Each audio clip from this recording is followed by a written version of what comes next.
ആദ്യം കോവിഡ് കണക്കുകളിലേക്ക് ഇന്ന് 35,801 പേർക്കാണ് കോവിഡ് സ്ഥിരീകരിച്ചിരിക്കുന്നത്. എറണാകുളത്തും തിരുവനന്തപുരത്തും ഇന്നും 4000-ൽ-അധികമാണ് രോഗബാധിതർ. 68 മരണങ്ങൾ കൂടി സ്ഥിരീകരിച്ചതോടെ ആകെ മരണം 5814 ടെസ്റ്റ് പോസിറ്റിവിറ്റി നിരക്ക് 28.88 ആണ്. 29,318 പേർക്കാണ് ഇന്ന് രോഗം ഭേദമായത്. വിവരങ്ങളുമായി തിരുവനന്തപുരത്ത് നിന്ന് ഉമേഷ് ബാലകൃഷ്ണനും കൊച്ചിയിൽ നിന്ന് സിജോ വിജോണും കോഴിക്കോട് നിന്ന് എസ് വിനേഷ് കുമാറും മലപ്പുറത്ത് നിന്ന് സി വി അനുമോദും ചേരുകയാണ്. ആദ്യം ഉമേഷിലേക്ക്. തിരുവനന്തപുരത്ത് നിന്ന് ഉമേഷ്, സംസ്ഥാന വ്യാപകമായിട്ടുള്ള കണക്ക് ഏത് രീതിയിലാണ്? മരണനിരക്ക് കൂടുന്നു, പക്ഷേ അതേസമയം ഇന്ന് രോഗികളുടെ എണ്ണത്തിൽ താരതമ്യേന ഒരു കുറവുണ്ട്. അത് ഞായറാഴ്ച ആയതുകൊണ്ട് സാമ്പിളുകളുടെ എണ്ണം കുറഞ്ഞതുകൊണ്ടാണോ? എങ്ങനെയാണ് കണക്കുകൾ?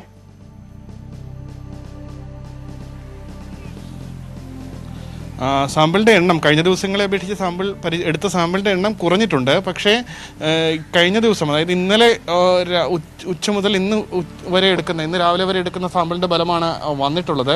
അതുകൊണ്ട് തന്നെ നാളെയാണ്, ഞായറാഴ്ച ആയതിൻ്റെ ഒരു സാമ്പിൾ പരിശോധനൻ്റെ അളവ് നാളെയാണ് അറിയാൻ കഴിയുക. ഇന്നലെ പക്ഷേ ലോക്ക്ഡൗൺ തുടങ്ങിയിരുന്നു. അതുകൊണ്ട് തന്നെ അതിൻ്റെ ഒരു എഫക്റ്റ് ഈ സാമ്പിളിൻ്റെ എണ്ണത്തിൽ ഉണ്ടാകാൻ സാധ്യതയുണ്ട്. എന്തായാലും കഴിഞ്ഞ ദിവസങ്ങളെ അപേക്ഷിച്ച്, അതായത് 40,000-ന് മുകളിൽ തുടർച്ചയായ ദിവസങ്ങളിൽ വന്നതിന് ശേഷം ഇന്ന് കോവിഡ് കണക്കുകളുടെ എണ്ണത്തിൽ നേരിയ കുറവ് വന്നിട്ടുണ്ട്. 35,801 പേർക്കാണ് ഇന്ന് കോവിഡ് സ്ഥിരീകരിച്ചത്. കൂടാതെ 29,318 പേർ രോഗമുക്തി നേടിയിട്ടുണ്ട്. രോഗം കൂടുന്നതിനനുസരിച്ച് രോഗമുക്തിയും ഉയരുന്നു എന്നുള്ളത് ആശ്വസിക്കാവുന്ന കണക്കാണ്. ഇന്നത്തെ കണക്കും രോഗമുക്തി കണക്കും കൂടി ചേർത്ത് കഴിഞ്ഞാൽ സംസ്ഥാനത്ത് ഇനി കോവിഡ് ബാധിച്ച് ചികിത്സയിലുള്ളവരുടെ എണ്ണം 4,23,514 ഇന്ന് എന്തായാലും ജില്ലാ അടിസ്ഥാനത്തിൽ നോക്കിക്കഴിഞ്ഞാൽ എറണാകുളം ജില്ലയിൽ തന്നെയാണ് കോവിഡ് രോഗികൾ ഏറ്റവും കൂടുതൽ. 4,767 പേരാണ് എറണാകുളം ജില്ലയിൽ ഇന്ന് കോവിഡ് ബാധിതരായിരിക്കുന്നത്. തിരുവനന്തപുരത്ത് 4,240 പേരും കോവിഡ് ബാധിതരായി. മലപ്പുറത്ത് 3,850, കോഴിക്കോട് 3,805, തൃശ്ശൂരിൽ 3,753 പേർക്ക് ഇന്ന് കോവിഡ് ബാധിച്ചു.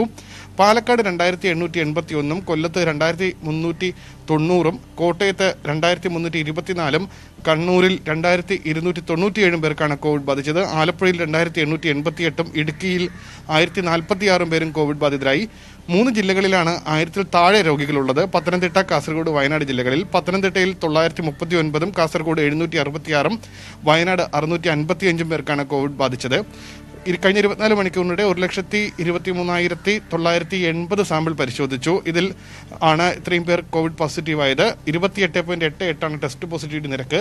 ഇന്നലെയും 28-ൽ തന്നെയായിരുന്നു ടെസ്റ്റ് പോസിറ്റിവിറ്റി നിരക്ക് എത്തിയിരുന്നത്. സമാനമായ രീതിയിൽ തന്നെ ഇന്നും ടെസ്റ്റ് പോസിറ്റിവിറ്റി നിരക്ക് തുടരുകയാണ്. കഴിഞ്ഞ ദിവസം 64 മരണങ്ങളായിരുന്നു സ്ഥിരീകരിച്ചതെങ്കിൽ ഇന്ന് 68 മരണം കോവിഡ് മൂലമാണെന്ന് സ്ഥിരീകരിച്ചു. ഒരുപക്ഷെ ഇതുവരെയുള്ള ഏറ്റവും ഉയർന്ന കണക്ക് തന്നെയാണ് ഒരു ദിവസം സ്ഥിരീകരിക്കുന്ന ഏറ്റവും ഉയർന്ന കണക്ക്. ഇതോടെ സംസ്ഥാനത്തെ ആകെ കോവിഡ് മരണം ഉമേഷ്, തലസ്ഥാന ജില്ലയാണ്. എറണാകുളം കഴിഞ്ഞാൽ ഇപ്പോൾ ഏറ്റവും കൂടുതൽ കോവിഡ് രോഗികളുള്ളത് തലസ്ഥാന ജില്ലയായി തന്നെ തുടരുകയാണ്. അപ്പം അതിനോടൊപ്പം ചികിത്സാ മാർഗരേഖകളും സർക്കാർ പുതിയ മാർഗരേഖയിലേക്ക് കടക്കുക എല്ലാം ചെയ്തിട്ടുണ്ട്. ലോക്ക്ഡൌണിന് ശേഷം എന്താണ് തലസ്ഥാനത്തെ സ്ഥിതി?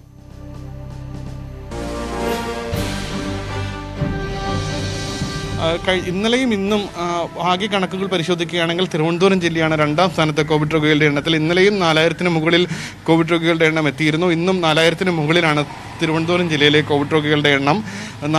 ഇന്ന് 4,240 പേർക്കാണ് ഇന്ന് തലസ്ഥാനത്ത് കോവിഡ് സ്ഥിരീകരിച്ചിരിക്കുന്നത്. ഇതിൽ തന്നെ 3,781 പേർക്ക് സമ്പർക്കത്തിലൂടെയാണ് രോഗം സ്ഥിരീകരിച്ചത്. കൂടുതൽ ആരോഗ്യ പ്രവർത്തകരും തിരുവനന്തപുരത്ത് കോവിഡ് ബാധിതരായിരിക്കുന്നു എന്നാണ് കണക്ക്. ജില്ലയിലെ മരണത്തിൻ്റെ കണക്ക് ഇതുവരെ ലഭിച്ചിട്ടില്ല. പക്ഷേ ഇന്നലെ ആകെ മരണത്തിൽ കൂടുതൽ തിരുവനന്തപുരം ജില്ലയിൽ തന്നെയായിരുന്നു.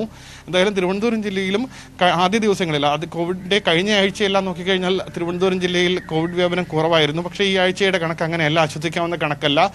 കഴിഞ്ഞ 2 ദിവസവും തുടർച്ചയായി 4000-ന് മുകളിൽ കോവിഡ് രോഗികളുടെ എണ്ണം എത്തിയിട്ടുണ്ട്. സംസ്ഥാനത്തെ കോവിഡിന് കൂടുതൽ പ്രാധാന്യം നൽകിക്കൊണ്ടുള്ള ചികിത്സാ സംവിധാനത്തിനാണ് ഇപ്പോൾ മാറ്റം വന്നിരിക്കുന്നത്. അതായത് ഈ മാസം 31 വരെ സംസ്ഥാനത്ത് ഏറ്റവും കൂടുതൽ എല്ലാ ആശുപത്രികളും ഏറ്റവും കൂടുതൽ പ്രാധാന്യം നൽകിയെടുത്ത കോവിഡ് ചികിത്സയ്ക്കാണ് എന്നാണ് ഈ ചികിത്സാ മാർഗരേഖ അടക്കം ഉമേഷ് ബാലകൃഷ്ണൻ വിശദാംശങ്ങൾ നൽകിയത്. കൊച്ചിയിൽ നിന്ന് സിജോ വി ജോണും ചേർന്നു. സിജോ, കഴിഞ്ഞ ദിവസങ്ങളിൽ 5000 ആണെങ്കിൽ അതിന് ഒരല്പം കുറവ് എന്നുള്ളൊരു ചെറിയൊരു ആശ്വാസം എറണാകുളം ജില്ലയ്ക്കുണ്ട്. അപ്പോഴും ഏറ്റവും കൂടുതൽ കോവിഡ് രോഗികളുടെ എണ്ണം എറണാകുളത്ത് തന്നെ. എങ്കിലും കഴിഞ്ഞ ദിവസങ്ങളിലേതുപോലെ തന്നെ ഏറ്റവും കൂടുതൽ മരണം ഉണ്ടാകുന്ന ജില്ല പക്ഷേ എറണാകുളമല്ല. ആ രീതിയിൽ തന്നെയാണോ തുടരുന്നത്? കൂടുതൽ ഹോട്ട്സ്പോട്ടുകളുണ്ടോ? എത്ര മരണമാണ് ജില്ലയിൽ റിപ്പോർട്ട് ചെയ്യപ്പെട്ടിരിക്കുന്നത്?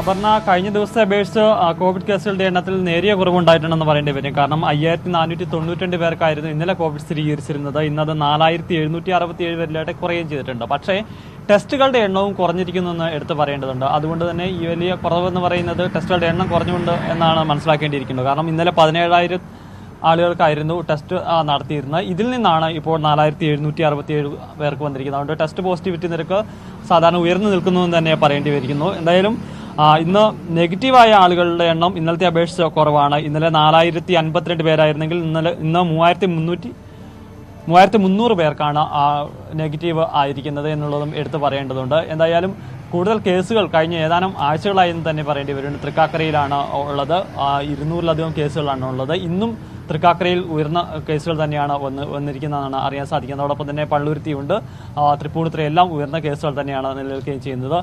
ഇന്ന് ഞായറാഴ്ച ആയതുകൊണ്ട് തന്നെ എറണാകുളം ജില്ലയിൽ കാര്യമായ രീതിയിലുള്ള വലിയ തിരക്കുകൾ ഉണ്ടായിരുന്നില്ല. ഇന്നലെ ലോക്ക്ഡൌൺ പ്രഖ്യാപിച്ചത് മുതൽ കർശനമായ നിയന്ത്രണമാണ് പോലീസിന്റെ ഭാഗത്തുനിന്ന് ഏർപ്പെടുത്തിക്കൊണ്ടിരിക്കുന്നത്. അതുകൊണ്ട് തന്നെ അത്തരം നിയന്ത്രണം നിലനിൽക്കുന്ന സാഹചര്യത്തിൽ കൂടിയും തന്നെ ആളുകളുടെ എണ്ണം, പുറത്തേക്ക് ഇറങ്ങുന്ന ആളുകളുടെ എണ്ണം വളരെയധികം കുറയുന്ന ഒരു സാഹചര്യമാണ് നിലനിൽക്കുകയും ചെയ്യുന്നത്. എന്തായാലും രോഗികളുടെ എണ്ണം കൂടി വരികയാണ്. ഇന്നത്തെ കേസുകൾ കൂടി വന്ന സാഹചര്യത്തിൽ 70,000-ലധികം പേരാണ് ഇപ്പോൾ കോവിഡ് സ്ഥിരീകരിച്ച് ചികിത്സയിലുള്ളത്. ഇതിൽ 5% പേർ മാത്രമാണ് ആശുപത്രിയിലുള്ളത്. എന്തെങ്കിലും കൂടുതൽ വരും ദിവസങ്ങളിൽ കേസുകളുടെ എണ്ണം കൂടുതൽ ആകുമെന്നുള്ള കൊച്ചിയിൽ നിന്ന് സിജോ ബിജോൺ വിശദാംശങ്ങൾ നൽകിയത്. ഏതായാലും ഇനി കോഴിക്കോടേക്ക് പോകാം. എസ് വിനേഷ് കുമാർ ചേരുന്നു. വിനേഷ്, 4ാം സ്ഥാനമാണ് കോഴിക്കോടിന്. പക്ഷേ കഴിഞ്ഞ ദിവസങ്ങളുമായി താരതമ്യപ്പെടുത്തുമ്പോൾ ചെറിയ ഒരു കുറവുണ്ടാകുന്നുണ്ട്. അത് എന്തായാലും ജില്ലയെ സംബന്ധിച്ചോളം ആശ്വാസകരം എന്ന് പറയേണ്ടിയിരിക്കുന്നു. ലോക്ക്ഡൌണിന്റെ 2ാം ദിവസം കൂടിയാണ്. എന്താണ് വിവരങ്ങൾ?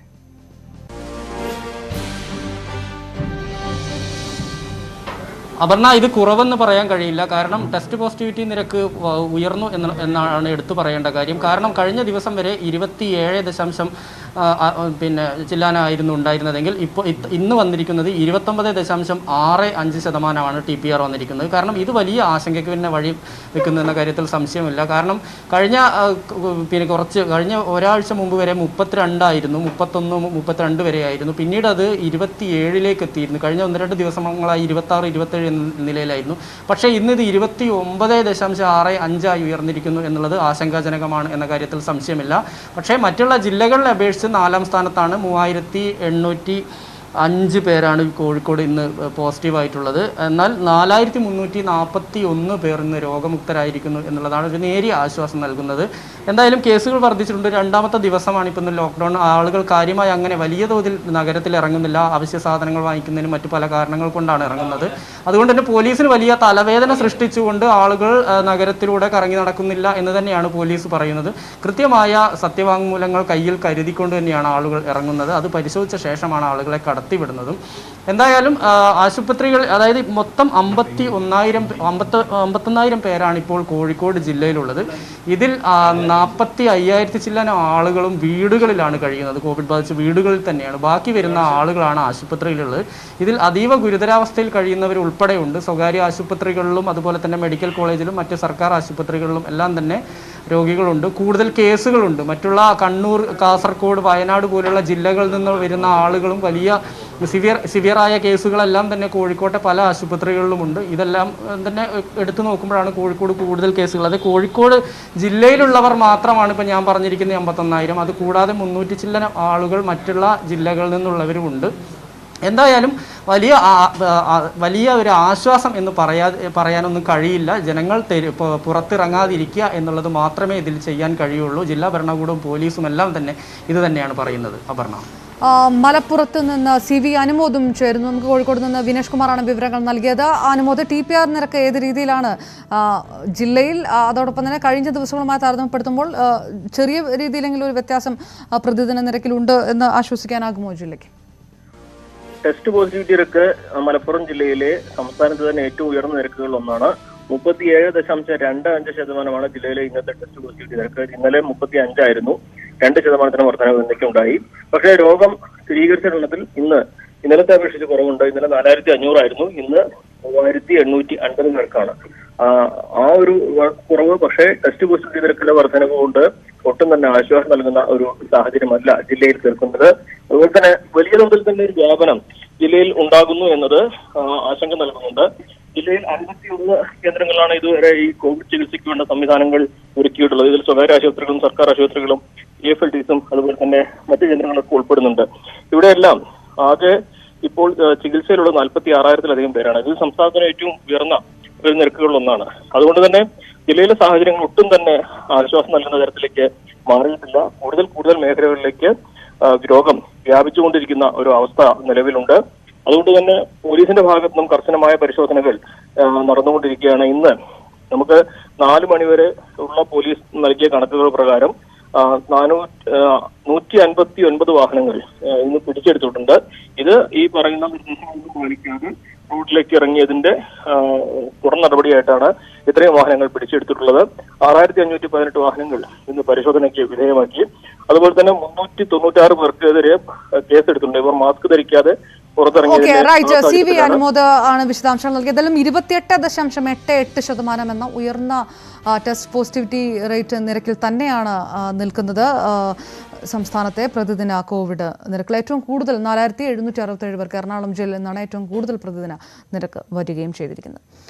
ലോക്ക്ഡൌണിൽ പോലീസ് നൽകുന്ന അടിയന്തര യാത്രാ പാസിനായി ഒറ്റ ദിവസം അപേക്ഷിച്ചത് 40,000 പേർ. ഇതിൽ പകുതിയിലധികം പേരും അപേക്ഷിച്ചത് അനാവശ്യ കാരണങ്ങൾക്കാണെന്നാണ് പോലീസ് പറയുന്നത്. അതേസമയം സമ്പൂർണ്ണ അടച്ചിടലിന്റെ 2ാം ദിവസവും ജനങ്ങൾ നിയന്ത്രണങ്ങളോട് പൂർണ്ണമായും സഹകരിച്ചു. ലോക്ക്ഡൌണിലെ ആദ്യ ഞായറാഴ്ചയിൽ റോഡിൽ തിരക്ക് നന്നേ കുറവ്. അവശ്യ സാധനങ്ങൾ വിൽക്കുന്ന കടകളും പാഴ്സലുകൾ നൽകുന്ന ഹോട്ടലുകളും മാത്രമാണ് തുറന്നു പ്രവർത്തിച്ചത്. അതേസമയം എല്ലായിടങ്ങളിലും ശക്തമായ പോലീസ് പരിശോധന തുടരുന്നുണ്ട്.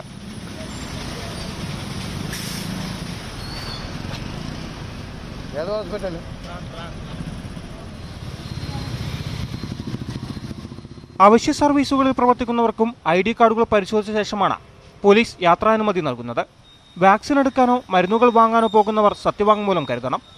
അടുത്ത ബന്ധുവിന്റെ മരണാനന്തര ചടങ്ങുകൾ പങ്കെടുക്കേണ്ടവർക്ക് ജില്ല വിട്ടുള്ള യാത്രയ്ക്ക് അനുമതിയുണ്ട്. പക്ഷേ പോലീസ് പാസ് വാങ്ങണം. ഇന്നലെ ഒറ്റ രാത്രി കൊണ്ട് 40,000 പേരാണ് പോലീസ് പാസിനായി അപേക്ഷിച്ചത്. ഇതോടെ സർവർ അപ്ഗ്രേഡ് ചെയ്യേണ്ടി വന്നു. പകുതിയിലധികം അപേക്ഷകളും അനാവശ്യമാണെന്നാണ് പോലീസ് പറയുന്നത്. അതിനാൽ പരിശോധനകൾക്ക് ശേഷം അടിയന്തര സാഹചര്യങ്ങളിൽ മാത്രമേ പാസ് നൽകൂവെന്നും പോലീസ് വ്യക്തമാക്കി. ന്യൂസ് 18 തിരുവനന്തപുരം. ലോക്ക്ഡൌണിന്റെ 2ാം ദിവസം തിരക്കൊഴിഞ്ഞ സംസ്ഥാന അതിർത്തികൾ. വാളയാർ, തലപ്പാടി ഉൾപ്പെടെയുള്ള സംസ്ഥാന അതിർത്തികളിലൊന്നും കാര്യമായ തിരക്കുണ്ടായിരുന്നില്ല. അതിർത്തികൾക്ക് പുറമെ ഊടുവഴികളിലൂടെ ആളുകൾ വരാതിരിക്കാൻ ഇവിടങ്ങളിൽ പരിശോധന ശക്തമാക്കുന്നുവെന്ന് പാലക്കാട് SP ന്യൂസ് 18നോട് പറഞ്ഞു. ലോക്ക്ഡൌൺ പ്രഖ്യാപിച്ചിട്ടും പോലീസിനെ പോലും കബളിപ്പിച്ചിറങ്ങുന്ന പൊതുജനത്തോട് കെഞ്ചി പറയുകയാണ് ഒരു സർക്കാർ ഉദ്യോഗസ്ഥൻ. ദയവ് ചെയ്ത് നിങ്ങൾ വീട്ടിലിരിക്കൂ, അല്ലെങ്കിൽ ഈ ലോക്ക്ഡൌണിന് ശേഷം നമ്മളിൽ പലരും ഉണ്ടാകില്ല. ആശുപത്രികളിലെ നിലവിലെ സ്ഥിതി ചൂണ്ടിക്കാണിച്ച് ആശങ്കയോടെ സംസാരിക്കുന്നത് വെറും ഒരു സർക്കാർ ഉദ്യോഗസ്ഥനല്ല, തിരുവനന്തപുരത്തെ മെഡിക്കൽ ഓഫീസർ തന്നെയാണ്. ആരോഗ്യവകുപ്പും പോലീസും ജില്ലാ കളക്ടറുടെ നേതൃത്വത്തിൽ ഒത്തിരി കാര്യങ്ങൾ ചെയ്യാൻ ശ്രമിക്കുന്നുണ്ട്. തിരുവനന്തപുരത്തെ മുഴുവൻ സർക്കാർ ആശുപത്രികളും ഏകദേശം നിറഞ്ഞു വരികയാണ്. ഇതുവരെ ഇല്ലാത്ത രീതിയിൽ എല്ലാ സ്വകാര്യ ആശുപത്രികളും നമ്മളോടൊപ്പം സഹകരിക്കുന്നുണ്ട്. പക്ഷേ തിരിച്ചറിയണം, ഇതിനെല്ലാത്തിനും ഒരു പരിമിതിയുണ്ട്. വെറും 25% ജീവനക്കാരെ അനുവദിച്ചിട്ടുണ്ട് എന്നുള്ള പേര്. കോവിഡ് ചികിത്സയ്ക്ക് പ്രാധാന്യം നൽകി സംസ്ഥാനത്തെ ചികിത്സാ സംവിധാനങ്ങൾ മെച്ചപ്പെടുത്താൻ സർക്കാർ നിർദ്ദേശം. സർക്കാർ ആശുപത്രികളിലെ പനിവാർഡുകൾ കോവിഡ് ക്ലിനിക്കുകളാക്കും. താലൂക്ക് ആശുപത്രികളിലടക്കം വെന്റിലേറ്റർ സൗകര്യമൊരുക്കും. സ്വകാര്യ ആശുപത്രികളിലും കോവിഡ് OP ആരംഭിക്കാനും സർക്കാർ മാർഗനിർദ്ദേശത്തിൽ പറയും. രോഗികളുടെ എണ്ണം ഇനിയും കൂടുമെന്നതിനാലാണ് സംസ്ഥാനത്തെ ചികിത്സാ സംവിധാനങ്ങൾ കൂടുതലും കോവിഡ് രോഗികൾക്കായി മാറ്റുന്നത്. സർക്കാർ ആശുപത്രികളിലെ പനി ക്ലിനിക്കുകൾ കോവിഡ് ക്ലിനിക്കുകളാക്കി മാറ്റും. കോവിഡ് ചികിത്സക്കായിരിക്കണം പ്രാധാന്യം നൽകേണ്ടത്. ഈ മാസം 31 വരെ കോവിഡ് ചികിത്സയിൽ ശ്രദ്ധ കേന്ദ്രീകരിക്കണം. അടിയന്തര ചികിത്സ വേണ്ട രോഗികൾക്ക് മാത്രമായി കോവിഡ് ഇതര ചികിത്സ പരിമിതപ്പെടുത്തും. താലൂക്ക് ആശുപത്രികളിൽ ഓക്സിജൻ കിടക്കകളും കുറഞ്ഞത് 5 വെന്റിലേറ്റർ കിടക്കകളും ഒരുക്കും. കിടപ്പ് രോഗികൾക്ക് വീടുകളിൽ ഓക്സിജൻ കോൺസെൻട്രേറ്റുകൾ സജ്ജമാക്കണം. ഇതിനായി വാർഡുതല സമിതികൾക്ക് ചുമതല നൽകി. സ്വകാര്യ ആശുപത്രികളിൽ കോവിഡ് OPകൾ തുടങ്ങും. ഓക്സിജൻ കിടക്കകളും ICUവും കുറഞ്ഞത് 50% വർദ്ധിപ്പിക്കാനും നിർദ്ദേശം നൽകണം. PPE കിറ്റുകൾക്ക് പകരം ഒറ്റത്തവണ ഉപയോഗിക്കാവുന്ന gown, gloves, N95 mask, face shield എന്നിവ ധരിച്ചാണ് അന്താരാഷ്ട്ര തലത്തിലും രാജ്യത്തെ മറ്റു സ്ഥലങ്ങളിലും കോവിഡ് രോഗികളെ ചികിത്സിക്കുന്നത്. ഇതിന്റെ സാധ്യത ആശുപത്രികൾ പരിശോധിക്കണമെന്നും മാർഗരേഖയിൽ പറയുന്നു. ന്യൂസ് 18 തിരുവനന്തപുരം. മുഖ്യമന്ത്രി പറഞ്ഞിട്ടും മാസ്കിനും പൾസ് ഓക്സിമീറ്ററിനും തോന്നുന്ന വില ഈടാക്കി മെഡിക്കൽ സ്റ്റോറുകൾ.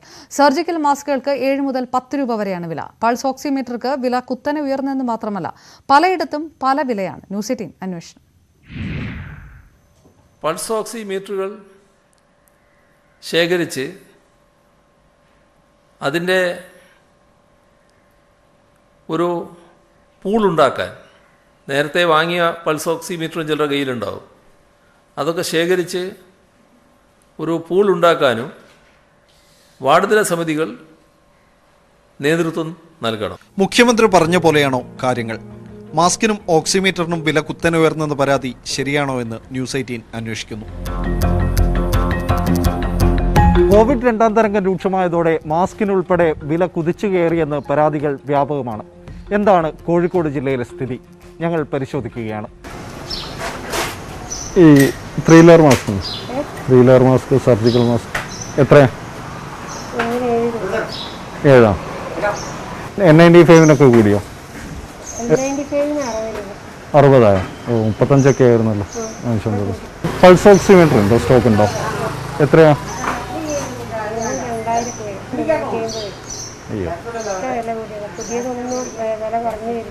ഇരട്ട മാസ്ക് നിർബന്ധമാക്കിയ ശേഷം സർജിക്കൽ മാസ്കുകളുടെ വില കുതിച്ചുയരുകയാണെന്ന് കടയുടമകൾ തന്നെ സമ്മതിക്കുന്നു. ഇനി തിരുവനന്തപുരത്തേക്ക് വരാം. തിരുവനന്തപുരത്ത് മെഡിക്കൽ ഉപകരണങ്ങൾ ഏറ്റവും വില കുറച്ച് കിട്ടുന്ന മെഡിക്കൽ കോളേജ് പരിസരം. ഇവിടെയുള്ള കടകളിൽ മാസ്കുകളുടെ വില എങ്ങനെയെന്ന് നോക്കാം. നോർമൽ സർജിക്കൽ മാസ്ക് മറ്റേ ഇതോ N95 എത്രയാട്ടാ? 60 പറഞ്ഞതില്ല. ഇത് 60. നേരത്തെ 1 രൂപ മുതൽ ലഭിച്ചിരുന്ന സർജിക്കൽ മാസ്കുകൾക്ക് വില 10 രൂപ വരെയായി. N95 50 മുതൽ 150 വരെ. നേരത്തെ ഇത് 10 മുതൽ 30 വരെയായിരുന്നു. സർജിക്കൽ മാസ്ക് ഉണ്ടോ സാറേ? എത്രയാ? N95 60 രൂപ. പൾസ് ഓക്സിമീറ്ററിനും തോന്നിയ വിലയാണ്. ഒരേ കമ്പനിയുടെ പൾസ് ഓക്സിമീറ്ററിന് ഒരു കടയിൽ ചോദിച്ചത് 1500, തൊട്ടടുത്ത കടയിൽ 2500 രൂപ. Pulse oximeter 1490. പൾസ് ഓക്സിമീറ്ററും വരുന്നില്ല. എത്രയാ? 2400.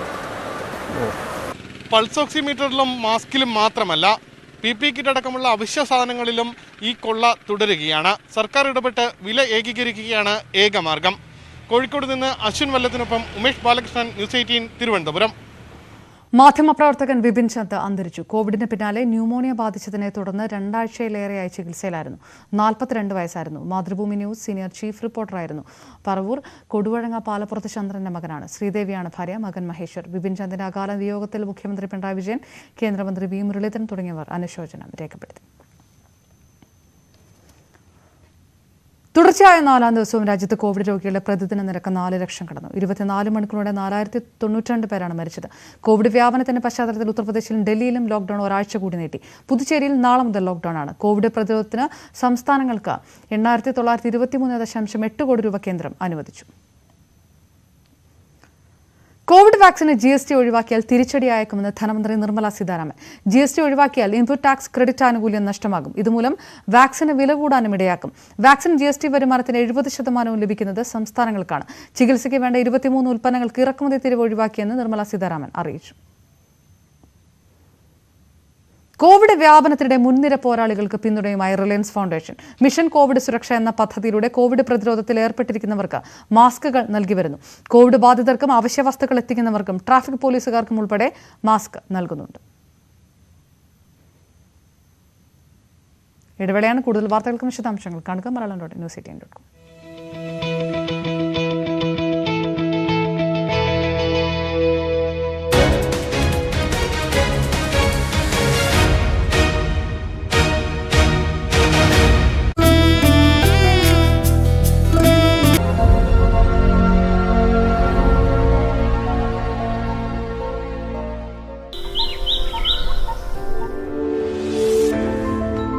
പുലരിയിൽ എന്തിനാണ് വാർത്തകൾ പൊട്ടിത്തെറിക്കുന്നത്? സൗമ്യമായി പറഞ്ഞാൽ പോരെ കാര്യങ്ങൾ? വോട്ടിനെ കുറിച്ച് മാത്രമല്ല, അറിയണ്ടേ പാട്ടിനെ കുറിച്ചും. നമസ്കാരം. ന്യൂസ് 18 ഗുഡ് മോർണിംഗിലേക്ക് എല്ലാ പ്രേക്ഷകർക്കും സ്വാഗതം. ജാമ്യമോ കസ്റ്റഡിയോ? ട്രംപിനെ കുറിച്ച് മാത്രമല്ല അറിയണ്ടേ വമ്പിനെ കുറിച്ച്. 100 കോടി വ്യൂസും കടന്ന യൂട്യൂബിൽ രാജ്യത്ത് ഇന്ധനവില ഐഎസ്എല്ലിൽ ഹൈദരാബാദ് സകല വാർത്തകളും അറിഞ്ഞ് ഒരു ദിവസം തുടങ്ങാൻ 1.5 മണിക്കൂർ. ന്യൂസ് 18 ഗുഡ് മോർണിംഗ് തിങ്കൾ മുതൽ വെള്ളി വരെ രാവിലെ 7 മണിക്ക്.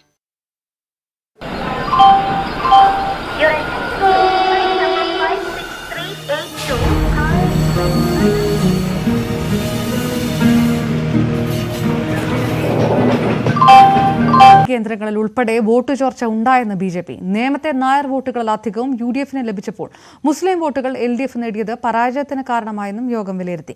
അതേസമയം യോഗത്തിൽ ജില്ലാ പ്രസിഡന്റ് VV രാജേഷും മുൻ പ്രസിഡന്റ് S സുരേഷും തമ്മിൽ വാക്ക് തർക്കമുണ്ടായി. വിജയം മാത്രം ലക്ഷ്യമിട്ട് പ്രവർത്തിച്ച നേമം, വട്ടിയൂർക്കാവ്, കഴക്കൂട്ടം, തിരുവനന്തപുരം മണ്ഡലങ്ങളിൽ വോട്ട് ചോർച്ച ഉണ്ടായെന്നാണ് പ്രാഥമിക വിലയിരുത്തൽ. നേമം നഷ്ടമാകാൻ പ്രധാന കാരണം മുസ്ലിം വോട്ടുകളുടെ ഏകീകരണമാണെന്ന് വിലയിരുത്തുമ്പോഴും BJP ശക്തി കേന്ദ്രങ്ങളിൽ പോലും വോട്ട് കുറഞ്ഞു. ശക്തി കേന്ദ്രങ്ങളിൽ 25 മുതൽ 100 വോട്ടിന്റെ കുറവുണ്ടായി. സിറ്റിംഗ് വാർഡുകളിലെ ബഹുഭൂരിപക്ഷം ബൂത്തുകളിലും വോട്ട് കുറഞ്ഞു. നേമത്തെ നായർ വോട്ടുകൾ അധികവും UDF-ന് ലഭിച്ചപ്പോൾ മുസ്ലിം വോട്ടുകൾ LDF നേടിയത് പരാജയത്തിന് കാരണമായി.